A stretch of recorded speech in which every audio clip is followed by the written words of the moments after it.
नमस्कार, मैं हूं पारुल यादव और आप देख रहे हैं कृषि जागरण पावर्ड बाय स्टिल इंडिया। एक ओर जहां बजट की चर्चा हर ओर जोरों से हो रही है, तो वहीं दूसरी ओर आगामी बजट से पहले सरकार ने देश के किसानों को राहत के संकेत दे दिए हैं। दरअसल हाल ही में इस बारे में अधिक जानकारी देते हुए केंद्रीय कृषि एवं किसान कल्याण मंत्री शिवराज सिंह चौहान ने बताया कि केंद्र की सरकार एक ऐसे खास मॉडल पर काम कर रही है जिसके तहत किसान सीधे अपने उत्पादों की पहुंच ग्राहकों तक बना पाएंगे। यानी कि बिचौलियों की चंगुल से बचकर किसान सीधा अपनी फसलों को ग्राहकों को बेच सकेंगे। इस तरह सरकार के इस मॉडल में किसानों और उपभोक्ताओं के बीच से बिचौलिए गायब हो जाएंगे और इसका सीधा फायदा किसानों और ग्राहकों दोनों को होगा। जहां किसानों को इस मॉडल की मदद से अपनी फसल की उचित कीमत मिल सकेगी, तो वहीं दूसरी ओर ग्राहकों को भी सस्ते दाम पर अनाज उपलब्ध होगा। एक उदाहरण के लिए, जहां आप गेहूं आज 40 रुपए प्रति किलो के हिसाब से खरीद रहे हैं, तो वहीं इस मॉडल के धरातल पर आने से आपको प्रति किलो गेहूं केवल 25 से 30 रुपए में मिल सकता है। और तो और अगर बिचौलिए ग्राहकों और किसानों के बीच से हट जाएंगे, तो किसानों को भी फसल की अधिक कीमत मिलेगी।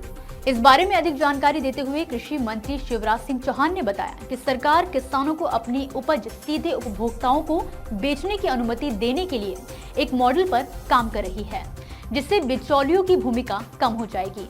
कृषि मंत्री शिवराज सिंह चौहान ने पूसा परिसर में गणतंत्र दिवस परेड के बाद लगभग 400 किसानों के साथ बातचीत करते हुए इस बात पर जोर दिया कि खेत से उपभोक्ता तक मॉडल से किसानों को अधिकतम लाभ मिलने में मदद मिलेगी। उन्होंने कहा कि कृषि भारतीय अर्थव्यवस्था की रीढ़ है और किसान इसकी आत्मा है। किसानों के बिना भारत समृद्ध नहीं हो सकता।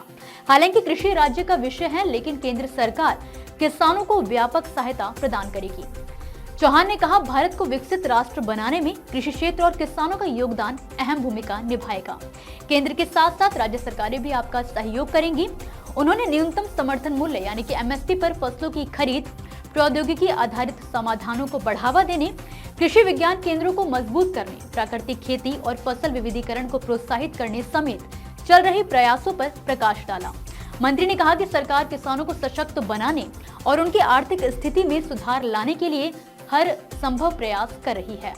अभी किसान सम्मान निधि की बात, किसान सम्मान निधि के रूप में जो राशि आती है, उस राशि से भी कई बार हम अपने जरूरी कर सकते हैं।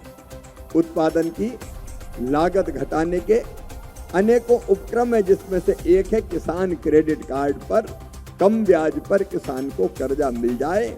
अगर कम ब्याज पे कर्जा ना मिले तो ब्याज चुकाने में ही फसल पूरी चली जाए। ऐसे अनेकों उपाय किए जा रहे हैं। तो दोस्तों, फिलहाल के लिए इस खबर में इतना ही। आप मुझे दीजिए इजाजत और देखते रहिए कृषि जागरण। नमस्कार।